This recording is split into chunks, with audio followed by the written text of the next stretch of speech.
नमस्कार दोस्तों, आज की इस वीडियो में हम पढ़ेंगे एचएमएस पाथवे, जिसे हेक्सोस मोनोफॉस्फेट संट या पेंटोस फास्फेट पाथवे भी कहा जाता है।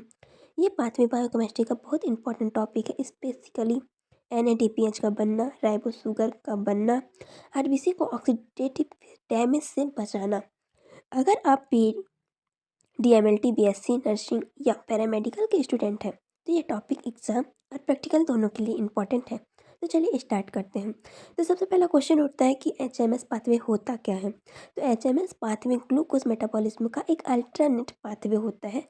नॉर्मली ग्लूकोज क्या होता है कि ग्लाइकोलाइसिस में जाता है और ATP बनाता है, ठीक है ना। ग्लाइकोलाइसिस की प्रोसेस में ATP का निर्माण होता है, पर HMS पाथवे ऐसा पाथवे है जिसमें ATP का निर्माण नहीं होता है। NADPH बनता है और राइबोस 5 फास्फेट बनाता है, ठीक है ना। ये पाथवे साइटोप्लाज्म में होता है और ग्लूकोज 6 फास्फेट से स्टार्ट होता है, ठीक है। फिर हम देख लेते हैं कि ये पाथवे जो होता है सभी सेल में होता है, लेकिन ज़्यादा एक्टिव होता है लिवर सेल में, adipose tissue, adrenal gland, testis, ovaries होता है।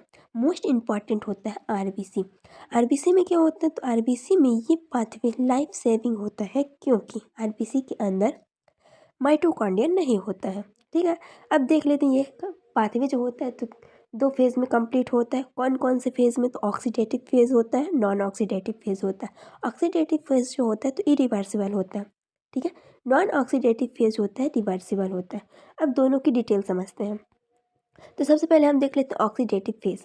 इसमें क्या होता है, तो ये फेज़ NADPH बनाता है, ठीक है। स्टेप फर्स्ट में क्या होता है, तो ग्लूकोज 6 फास्फेट होता है। किसका निर्माण करता है, ग्लूकोज 6 फास्फोग्लूकेनॉल एसीटोन का निर्माण करता है। किस एंजाइम के प्रेजेंस में, तो ग्लूकोज 6 फास्फेट डिहाइड्रोजिनेज एंजाइम के प्रेजेंस में 6 फास्फोग्लूकेनॉल एसीटोन का निर्माण करता है। यही पहला NADPH बनता है। यह रेट लिमिटिंग स्टेप होती है, ठीक है। स्टेप 2 में क्या होता है, तो 6 फास्फोग्लूकेनॉल एसीटोन जो होता है तो 6 फास्फोग्लूकेनेट का निर्माण करता है लैक्टोजिनेज एंजाइम के हेल्प प्रेजेंस में, ठीक है। स्टेप 3 में क्या होता है, तो 6 फास्फोग्लूकेनेट जो होता है तो राइबोलोज 5 फास्फेट एंड CO2 का निर्माण करता है। किस एंजाइम के प्रेजेंस में, तो 6 फास्फोग्लूकेनेट डिहाइड्रोजिनेज एंजाइम के प्रेजेंस में निर्माण करता है, ठीक है। यहाँ पे सेकेंड NADPH बनता है, ठीक है। ऑक्सीडेटिव फेज का रिजल्ट क्या होता है, तो हमें क्या मिला, 2 NADPH बना, एक राइबोलोज 5 फास्फेट बना और एक कार्बन डाइऑक्साइड बना, ठीक है। नॉन ऑक्सीडेटिव फेज में क्या होता है, तो इस फेज में शुगर मॉलिक्यूल्स के इंटर कन्वर्शन होता है, ठीक है। तो इसमें क्या होता है, राइबोज जो होता है 5 फास्फेट कन्वर्ट हो जाता है, ठीक है। कन्वर्शन होता है जिसमें क्या करता है, राइबोलोज 5 फास्फेट कन्वर्ट होता है राइबोज 5 फास्फेट DNA और RNA सिंथेसिस के लिए, ठीक है ना, होता है।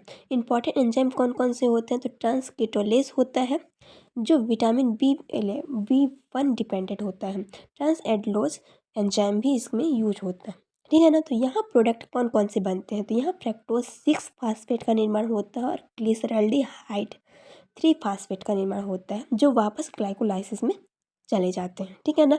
अब इस प्रोसेस में NADPH का यूज कहाँ पे होता है, तो NADPH का मेन काम होता है फैटी एसिड सिंथेसिस करना होता है, cholesterol and steroid hormone synthesis करना होता है, ड्रग टॉक्सिफिकेशन साइटोक्रोम P450 में होता है, ठीक है ना। यहाँ पे हम देख लेते हैं GTPD डिफिशियंसी यानी ग्लूकोज 6 फास्फेट डिहाइड्रोजिनेज डिफिशियंसी, मतलब इसका लेवल इंक्रीज या डिक्रीज हो जाने पर बॉडी में कौन सी डिसीज होती है, ठीक है ना। तो अगर G6PD यानी कि ग्लूकोज 6 फास्फेट डिहाइड्रोजिनेज एंजाइम कम हो रहा होता है बॉडी में, तो NADPH कम बनेगा, RBC ईजिली टूटेंगे, ओके।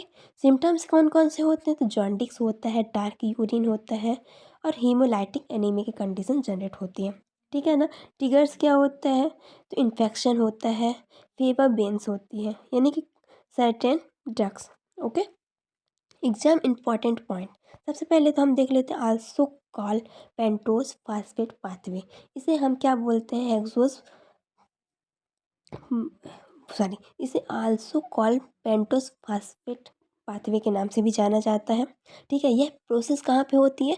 तो साइटोप्लाज्म में होती है।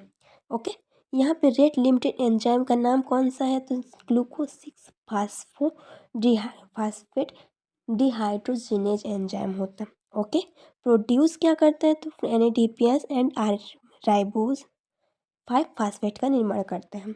ATP नहीं बनता है। ओके, इम्पॉर्टेंस इन RBC।